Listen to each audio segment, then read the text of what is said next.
Vasan TV ரசிகர்களுக்கு வணக்கம். இன்னைக்கும் நம்மளுடைய தெரிந்து கொள்வோம் நிகழ்ச்சியில தெரியாத பல விஷயங்கள் தான் தெரிஞ்சுக்க போறோம். எல்லாருமே எலெக்ஷன் அப்போ ஒரு மிஷின்ல ஓட் போடுவோம் இல்லையா?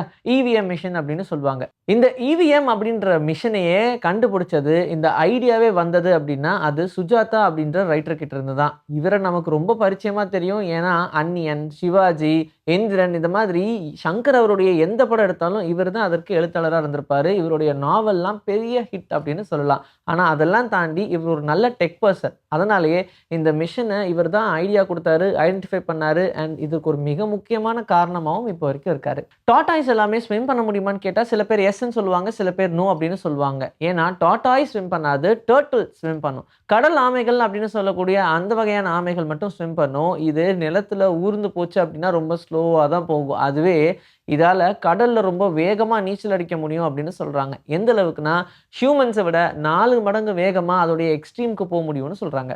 ஆந்தைன்னு சொன்னதும் நைட்டு தான்ப்பா அதெல்லாம் வெளியே நடமாடும், நைட்டு தான் ரொம்ப அழகா முழிச்சுக்கிட்டே இருக்கும், காலையில நல்லா தூங்கும் அப்படின்னு சொல்லுவோம். ஆனா அது மட்டும் உண்மை கிடையாது. ஏன்னா ஒரு சில வகை ஆஃப் ஆந்தை மட்டுமே தான் இந்த வேலையெல்லாம் ரொட்டீனா பண்ணிட்டு இருக்கோம். ஆனா டேயா இருந்தாலும் சரி, நைட்டா இருந்தாலும் சரி, நான் போய் வேட்டையாடுறேன் பாருங்க அப்படின்னு சொல்லி ஒரு டைப் ஆஃப் ஆந்தைகள்லாம் வேட்டையாடிக்கிட்டு தான் இருக்கு. இதுக்கு அடாப்டிவ் விஷுவலைசேஷன் இருக்கு அப்படின்னு சொல்றாங்க.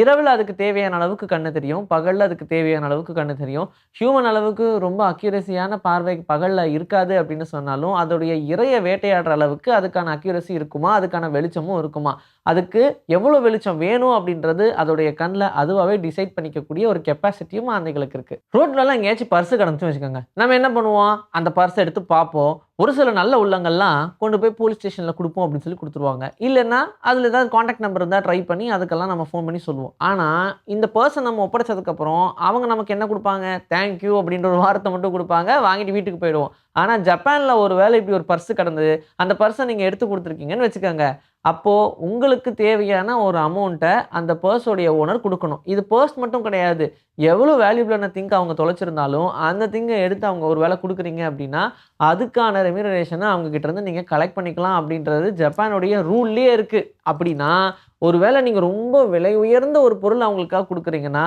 அந்த விலைக்கு ஏற்ற தக்க சன்மானத்தை உங்களுக்கு வழங்கியே ஆகணும், இல்லைன்னா நீங்கள் வழக்கு தொடுக்கலாம். எல்லாருக்கும் ஒரு டீப்பான மைண்ட் செட் இருக்குது. என்னென்னா கொலஸ்ட்ரால் அப்படின்னு சொன்னாலே அது வெறும் பேட் திங் மட்டும்தான் அப்படின்னு சொல்கிறது தான். ஆனால் உண்மையில் பார்த்தோம்னா கொலஸ்ட்ரால்ன்றது நம்மளுடைய பாடியில் தேவை. ஒருவேளை அது கம்மியாச்சுனாலும் பிரச்சனை தான், ஒருவேளை அது அதிகமானாலும் பிரச்சனை தான். அது கரெக்டான மீட்டரில் மெயின்டைன் ஆகிற வரைக்கும் நம்மளுடைய பாடி எனர்ஜெட்டிக்காக இருக்கும். நார்த் வெஸ்ட் ஆஃப்ரிக்காவில் இருக்கக்கூடிய மொரிட்டேனியா அப்படின்ற இடத்த பற்றி நீங்கள் எல்லாருமே தெரிஞ்சுக்கணும். ஏன்னா இங்கே ஃபேட் அண்ட் சப்பி கேர்ள்ஸாக இருந்தாங்கன்னா தான் அங்கே இருக்கக்கூடிய ஆண்களுக்கு ரொம்ப பிடிக்குமா. அதனால் சின்ன வயசுலேருந்தே அவங்க எல்லாருக்கும் கிட்டத்தட்ட 8 நாளைக்கு நம்ம சாப்பிடக்கூடிய கேலரியை ஒரே நாளுக்கு சில டைம் ஒரே வேலையில் அவங்களுக்கு கொடுப்பாங்களாம், அதையும் அவங்க சாப்பிடுவாங்களாம். அங்கே சாப்பிட்டு சாப்பிட்டு பெண்கள் எல்லாரும் குண்டாகணும் அப்படின்றது மட்டுமே தான் அவங்களுடைய எண்ணமாக இப்போ வரைக்கும் பார்க்குறாங்க.